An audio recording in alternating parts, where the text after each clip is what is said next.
Dear friends and all my students, आज की video में शामिल किए हमने और कुछ वर्ड्स और उनके सिनोनिम्स। ये वो वर्ड्स हैं जो वेरियस कॉम्पिटिटिव एग्जाम्स में आए हुए हैं, तो इनके लिए हम आपको याद कराएंगे किसी ट्रिक के माध्यम से।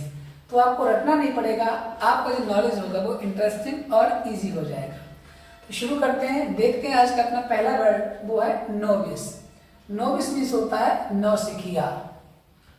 नौसिखिया इसका सिनोनिम हो जाएगा बिगनर। इनएक्सपीरियंस्ड भी हो जाएगा, बिगनर या इनएक्सपीरियंस्ड।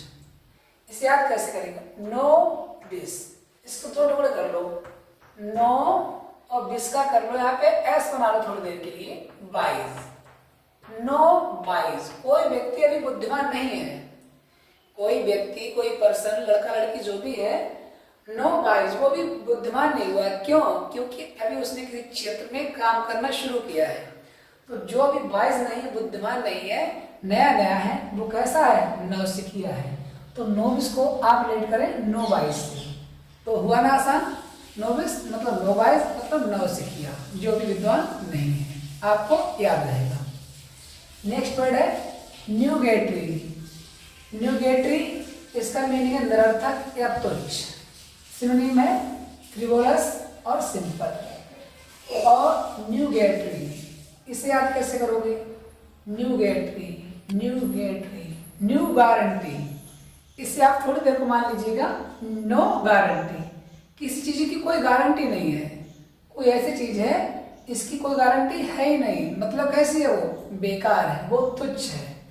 या फिर निगेटरी, अरे ये तो निगेटिव चीज लग रही है, या तो निगेट से कोरिलेट कर लीजिए, या न्यूगेटरी, नो गारंटी, इसकी कोई गारंटी है ही नहीं कि ये बिल्कुल भी कामयाब होगी कोई चीज, या कोई व्यक्ति है, कोई वस्तु है बिल्कुल भी कामयाब या भरोसेमंद है, ऐसी उसकी कोई गारंटी नहीं है। न्यूगेटरी मतलब नो गारंटी, तो कैसा? वो निरर्थक है, तुच्छ है। फ्रिवोलस इसका वर्ड है, और सिंपल भी इसके सिनोनिम के सेंस में आ जाता है। नेक्स्ट है ऑब्ड्यूरेट। ऑब्ड्यूरेट मीन्स होता है हठी या जिद्दी। इसे याद कैसे करेंगे? अब हठी जिद्दी, जो व्यक्ति हट करता है, जिद करता है, वो हमारा कोई अपना होता, दोस्त हो सकता है, या हमारा कोई परिवार या संबंधी हो सकता है। अब दूर हट, ऑब्ड्यूरेट मतलब अब दूर हट, इतनी हट करी उसने, या इतनी जिद उसने की अपनी, हम उससे मनाते रहे, समझाते रहे, पुचकारते रहे, लेकिन वो नहीं माना। तो फिर मैंने क्या किया? अब दूर हट, अब मुझे तुझसे कोई मतलब नहीं है। ये वर्ड हम कब बोलेंगे? अब दूर हट। तो किसी अपने से ये हम वर्ड तभी बोल सकते हैं जब वो हमारी बात को नहीं मानता, मनाने को नहीं मानता है। जो मनाने से ना माने, समझाने से ना माने, वो कैसा होता है? हठी होता है, जिद्दी होता है। स्टबर्न और आपका ऑब्स्टिनेट, ये दोनों इसके सिनोनिम हैं। नेक्स्ट है ऑब्सोलेट। ऑब्सोलेट मीन्स होता है अप्रचलित। इसे याद कैसे करोगे?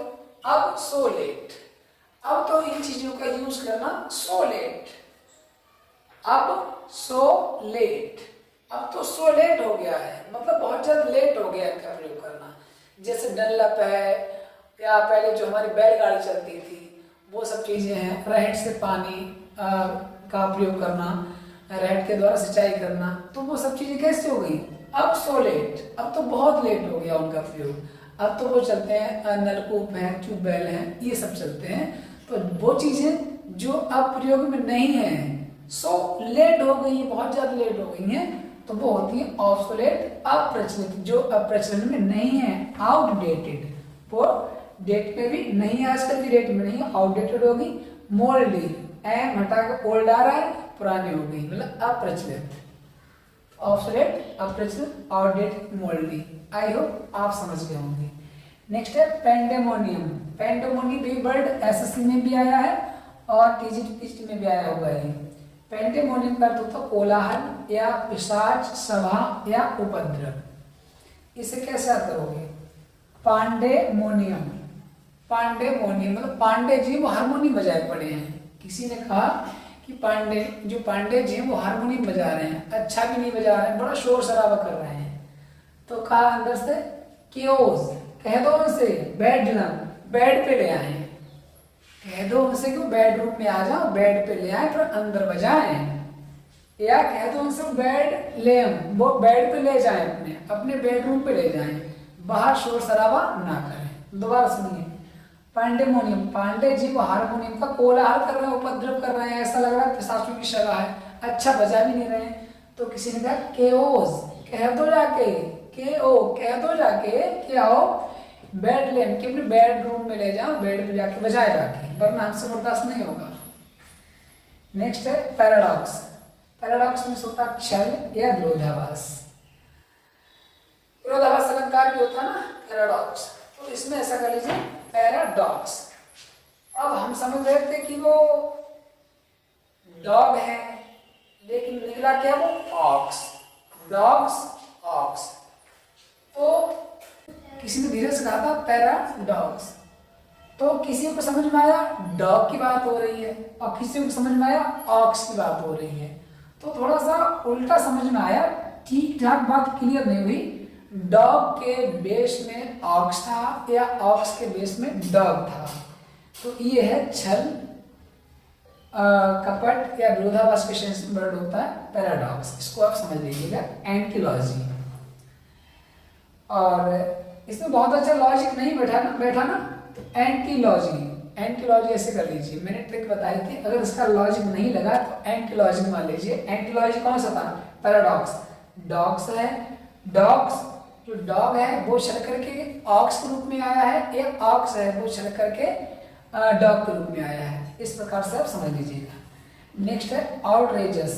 आउटरेजस में होता है शर्मनाक, इसका सिनोनिम है एब्यूजिव और डेरोगेटरी।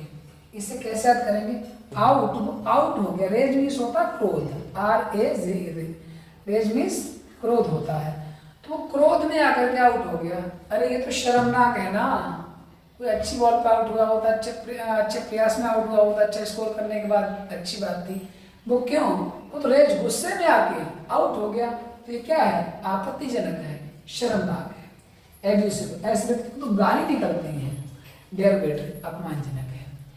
तो डियर लर्नर्स, ये था मेरा आज का वीडियो और आज का प्रयास, जिसमें हमने कुछ अपनी बनाई हुई ट्रिक शामिल की, इसलिए कि आपको रटना ना पड़े। मुझे उम्मीद है कि ये वर्ड्स आपके लिए हेल्पफुल होंगे। इसे बने रहें हमारे साथ, और चैनल पे नए हैं तो चैनल को सब्सक्राइब कर लेना। Thanks for watching.